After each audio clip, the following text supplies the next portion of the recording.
E aí, galera, agora a gente vai ver o nosso, deixa eu subir um pouquinho aqui, o nosso último grupo de plantas, tá? Que são as angiospermas, que são as plantas mais conhecidas aí da gente, quando a gente fala em planta, né? Porque por causa das flores, devido aos frutos, né? Então elas são as mais conhecidas aí. Elas foram o último grupo de plantas a surgir evolutivamente e são o grupo mais diversificado, tá? Onde você tem maior biodiversidade de plantas é no grupo das angiospermas, devido principalmente a uma coisa chamada fruto. A gente vai ver isso depois, tá?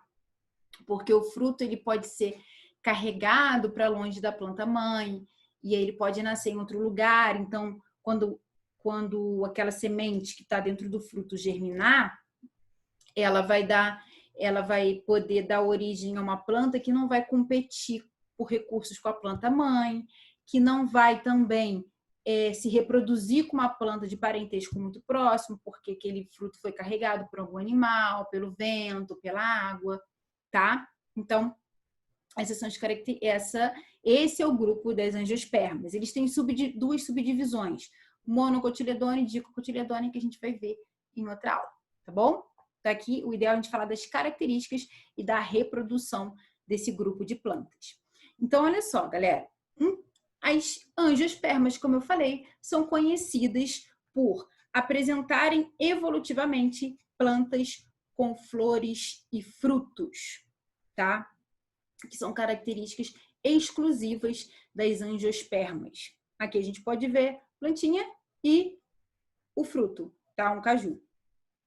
Bom, como eu falei, elas podem ser um grupo mais diverso. Então, elas podem ser encontradas tanto em ambiente terrestre como em ambientes aquáticos. A gente tem a Vitória régia, vários tipos de plantas que podem ser encontradas em ambientes aquáticos. Você fala assim, Mary, Vitória régia tem fruto? Tem flor também. Aí você fala assim, grama, o que é uma grama? Grama é uma angiosperma. Tem flor? Tem fruto? Tem, isso que a gente não quer. Aquela couve verde que se come lá na feijoada é a folha de uma planta que tem flor e fruto, tá? O tomate que se come é um fruto. O jiló que você odeia é um fruto. Pepino é fruto, abóbora é fruta, tudo é fruta. Tudo que tem semente dentro, que tem semente dentro, é fruta. Maçã é fruta, tá? Milhares, ó, berinjela é fruta, que mais? Abobrinha é fruta, pensando nas coisas que eu comi hoje. Caraca, o feijão é semente, mas a vagem que tem o feijão lá dentro é um tipo de fruto. Se você imaginar que tem uma semente dentro, você fala, pô, Mary, mas e uva sem caroço, sem semente? Pô, aí também não, né, gente? É uma fruta, mas ela não tem semente porque ela foi manipulada pela gente. A gente só espirra hormônio na flor e a flor dá origem ao fruto, né? Mas o certo é ter semente. Então, é uma fruta, tá? É um fruto também. Então, eu sei que é constrangedor às vezes eu falar assim que o jiló é uma fruta, mas o jiló é uma fruta, ele tem semente dentro. Você fala assim, que isso, Mary? É um legume. Não. Cara, a abóbora, aquela abóbora grandona que o pessoal usa no Dia das Bruxas para fazer aquela cara, é uma fruta, tá? Fazer o quê? É uma fruta. Ah, mas eu conheço como legume. Tá, mas é uma fruta, assim, biologicamente falando. Então, vamos lá. Deixar esse papo aí de cultura para depois. Qualquer coisa, vocês me mandam mensagem perguntando. Galera, então, o fruto ele serve para quê? Para proteger a semente. Isso é muito importante, tá? Elas são vasculares também, assim como os gimnosperma, pteridófitas. Então, possuem vasos condutores. Fanerógamas têm as partes reprodutivas visíveis. Aqui eu tenho uma flor, é muito visível, é chamativo. As flores têm uma importância enorme.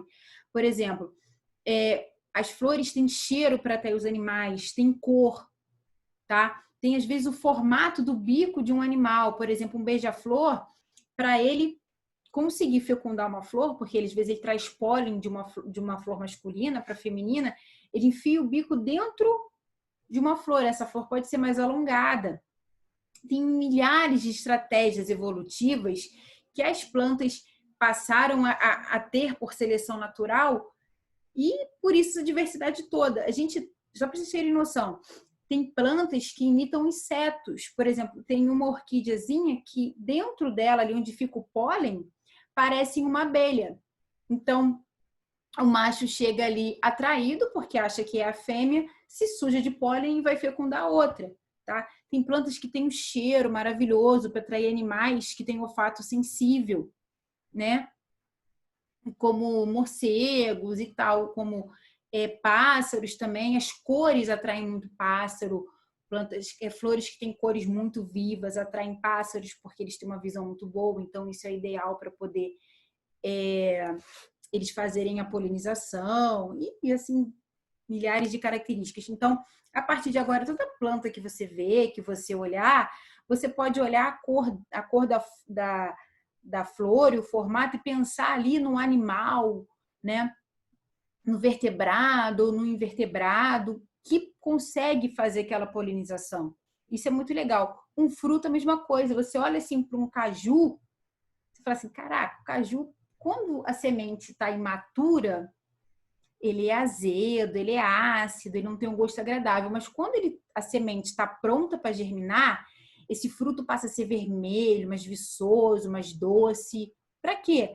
Para atrair um agente disseminador do fruto, não polinizador. O polinizador é antes de formar o fruto. Para poder pegar esse fruto e levar ele, comer e disseminar ele longe da planta-mãe. Tá? Então, tanto as flores quanto os frutos, as flores têm esses artifícios para poder reproduzir, os frutos para poder disseminar, tá? Isso é muito legal em planta. Eu adoro ficar olhando as plantas e pensar no animal ali que está polinizando ou que está disseminando aquele fruto. Bom, galera, então tem o grão de pólen, porque o grão de pólen surge lá nas gimnospermas, nos pinheiros, antes delas. E a polinização é feita por aves, por insetos, por morcego, por vento, a gente vai ver, tá? As flores são os órgãos reprodutivos. Algumas são dioicas, tem flor macho e flor fêmea, sexo separado, e outras são monóicas, são hermafroditas, tem os dois sexos na mesma planta, tá? E eu vou mostrar para vocês agora a estrutura da flor. Aqui eu peguei uma flor hermafrodita, tá? É um exemplo de um hibisco. Com certeza vocês já viram essa plantinha por aí. E aqui a gente vai ver, ó, numerado aqui pela setinha 1, eu chamo de pedúnculo da flor, que é o cabinho que segura a flor, né? O receptáculo aqui é o 2, que é onde a gente vai ver que vai dar origem àquele fruto. Temos as sépalas, que é essa parte aqui verdinha, quando você olha uma rosa, tem como se fosse embaixo das pétalas, tem a parte verdinha ali, né, que são pequenas folhas.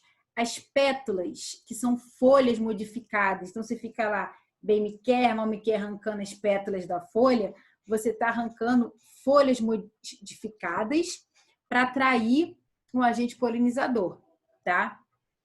São coloridas, são atraentes. Essas aqui, número 4. Aqui, antera e filete é o androceu, que é a parte masculina, tá? Que é antera, onde produz aqui no 5 o grão de pólen, e o filete, que é o que segura a antera, tá? Na parte masculina, é um androceu. O gineceu, tá? É a parte feminina, que está aqui em rosa e numerado, ó. O 7 é o estigma, aonde o grão de pólen cai. E aí, como qualquer grão de pólen, depois ele vai formar um tubo polínico aqui para dentro, tá? Então, estigma. O estilete é esse tubinho aqui. O ovário e o óvulo, que a gente pode chamar de oosfera, tá? Aqui mostrando como é que é a fecundação. Olha só. Em angiospermas, eu tenho uma diferença na reprodução deles. Eu tenho uma fecundação dupla, tá? A gente vai ver isso aqui, ó. Primeira fecundação e segunda fecundação. Tem 2 fecundações, o que muda um pouquinho da gimnosperma. Então, olha só. O núcleo, tá? Que é o megásporo, ele sofre 3 mitoses. Como a gente viu, os gametófitos sofrem mitose aqui para produzir os gametas N, originando 3 núcleos polares. Então, como se fossem, aqui ó, 3 oosferas aqui, tá? E possuem dupla fecundação. Como é que é isso? Na primeira fecundação, a célula espermática N funde-se à oosfera. Então, ó, veio o grão de pólen aqui também, com 3 núcleos lá dentro. Não sei se vocês conseguem ver. Ele se depositou aqui no estigma. Um deles, como na gimnosperma, vai formar o tubo polínico. Esse tubo polínico vai descer aqui pelo estilete e vai entrar no ovário da planta, tá? E aí, um outro núcleo, segundo, um formou o grão de pólen. O segundo vai descer aqui por dentro e vai se unir a uma oosfera dessa, formando um zigoto 2N, que vai originar um embrião, tá?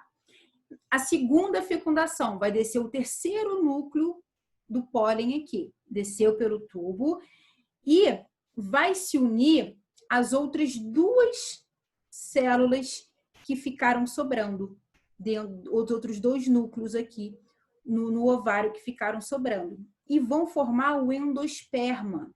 Esse endosperma agora é 3N, ele é triploide, tem a mesma função, reserva alimentar, até essa planta conseguir fazer fotossíntese, tá? Mas vai ser 3N. Então, vamos lá recapitular isso? Então, a gente tem aqui, ó, um grão de pólen, tá? Que vão produzir 3 núcleos. Núcleo 1, núcleo 2 e núcleo 3, ó.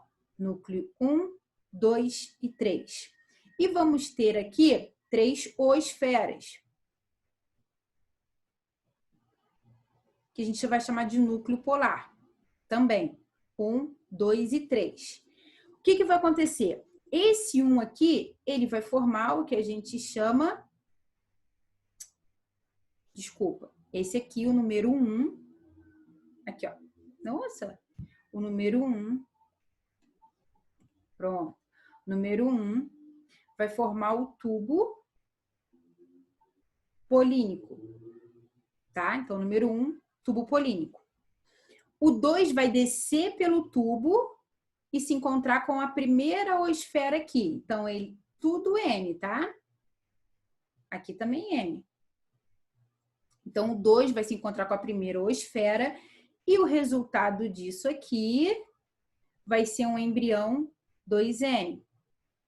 Embrião. O terceiro núcleo do pólen vai se unir às outras 2 oosferas que ficaram sobrando, os outros 2 núcleos que ficaram sobrando. Então, N, N, N vai formar uma coisa 3N que a gente vai chamar de endosperma, que é o tecido nutritivo, tá? Por isso, dupla fecundação. Tá bom, galera? Espero que vocês tenham entendido. Eu acho que ficou bem claro aqui, deu para entender bastante de onde vem esse endosperma 3N, se lá na gimnosperma ele é 2N, ok? Então, aqui é só para a gente mostrar como é que é essa planta por dentro, né? Mais um exemplo aqui do estigma, da antera, aqui produz o grão de pólen, tá? Onde a gente vai ter o ovário. Então, se você tiver curiosidade de querer pegar uma flor para abrir, ela vai ser assim por dentro. E aí, o que vai acontecer? Depois que o pólen bota aqui, faz o tubo polínico e fecunda, essa parede do ovário aqui, por hormônios da planta, tá? Que é a auxina, que a gente vai ver numa outra aula bem depois, vai começar a se proliferar, a aumentar de tamanho. Aí essas pétalas vão cair e isso aqui vai ficar pesado, vai aumentando de tamanho, isso aqui tudo cai, vai começar a ficar pesado e vai virar, tá? E vai originar o fruto, que é a nossa maçã. Não sei se vocês já perceberam, mas a maçã se come assim, né? Mas o certo da maçã é o contrário. Aqui vão ficar as sépalazinhas, que são essas partes verdes. Esse cabinho da maçã é um pedúnculo, só que ele é virado ao contrário. Isso aqui da maçã que a gente come, que a gente chama de mesocarpo, que é o fruto, tá? é simplesmente o ovário da planta. Então, você come ovário de flor. E a parte aqui é o epicarpo, que é a casca, tá? E aqui dentro, aquela parte que você joga fora é a semente. E com certeza você já mastigou a semente da maçã, a semente de uma laranja. Aquela partezinha ali por dentro branca é o endosperma, tá? E aqui o ciclo para a gente fechar essa parte da reprodução das angiospermas. E aí, galera, tem aqui ó, um esporófito adulto 2N, tá? Que vai produzir os esporos, aqui no caso a antera. Produziu sofreu meiose, produziu os grãos de pólen. Esses grãos de pólen vão cair aqui dentro, tá? Que nem é dentro da mesma planta, eu já vou explicar o porquê. Vai fecundar, tá? Fazer aquela dupla fecundação que eu falei no slide anterior. E vai formar o fruto com a semente. Esse fruto vai ser disseminado, essa semente vai germinar e vai se transformar numa nova planta, tá? Por que eu falei que essa antera aqui não consegue fecundar a mesma planta? O problema da autofecundação para plantas hermafroditas é muito grave. Então, o que evolutivamente foi selecionado ali? Quando você tem uma planta hermafrodita, ou ela vai ter a parte masculina ativada e a feminina inativada, ou vai ser o contrário, tá? Por exemplo, uma rosa é uma planta monóica, hermafrodita. Se você tira as pétalas ali e olha por dentro, passa a mão e a sua mão saiu com a poeirinha do pólen, é porque só a parte masculina vai estar ativa. Então, mesmo que caia um pólen aqui, não vai adiantar, porque aquela parte feminina está inativa. Se você passa a mão ali, não saiu grão de pólen, aquelas anteras estão muito úmidas e tal, é porque a parte feminina é que está ativa, então não vai produzir pólen. Isso é muito interessante. Isso evita o problema da autofecundação. Porque o que a gente tem com autofecundação? Tá? Você tem o problema da carga genética, que não vai ter quase variabilidade genética nenhuma. Você vai estar se autofecundando. Isso é muito ruim para a planta. Tá? Aqui, galera, são os tipos de polinização. A anemófila, que é pelo vento, tá? Então, geralmente as flores têm as pétalas pequenas, são pouco vistosas, não tem muita cor, não produzem néctar, não tem cheiro. E aí tem estames longos, né? Tem o estame onde fica ali a antéria é muito grande para o vento poder pegar e disseminar isso, que é pelo vento aqui, pólen sendo disseminado pelo vento. É um exemplo, isso aqui é uma flor de 1 grama, de um capim. Viu? Capim, grama tem flor, é isso aqui. São várias flores, no caso. Um exemplo são as gramíneas. A entomófila são feitas por insetos, tá? Várias espécies de insetos. Então, essas plantas são mais vistosas, tem pétalas mais coloridas. Espera aí, opa! Aqui, ó. Tem pétalas mais coloridas, tem odor, tem néctar, elas oferecem alguma coisa para esses agentes polinizadores, tá? Aqui uma abelhinha carregando pólen aqui, ó, toda sujinha de pólen, linda essa imagem. E a ornitófila, ornito vem de aves, assim como ento vem de insetos, né? A ornitófila são polinizadas por aves e elas não apresentam muito odor, mas tem as pétalas coloridas, como eu falei, as aves enxergam muito bem, então elas têm que ter pétalas que chamem a atenção e tem muito néctar, né? Um exemplo aqui que a gente tem é do beija-flor, né? Então é isso, galera. A gente vai ver depois os outros subgrupos que nós temos dentro das angiospermas, tá bom?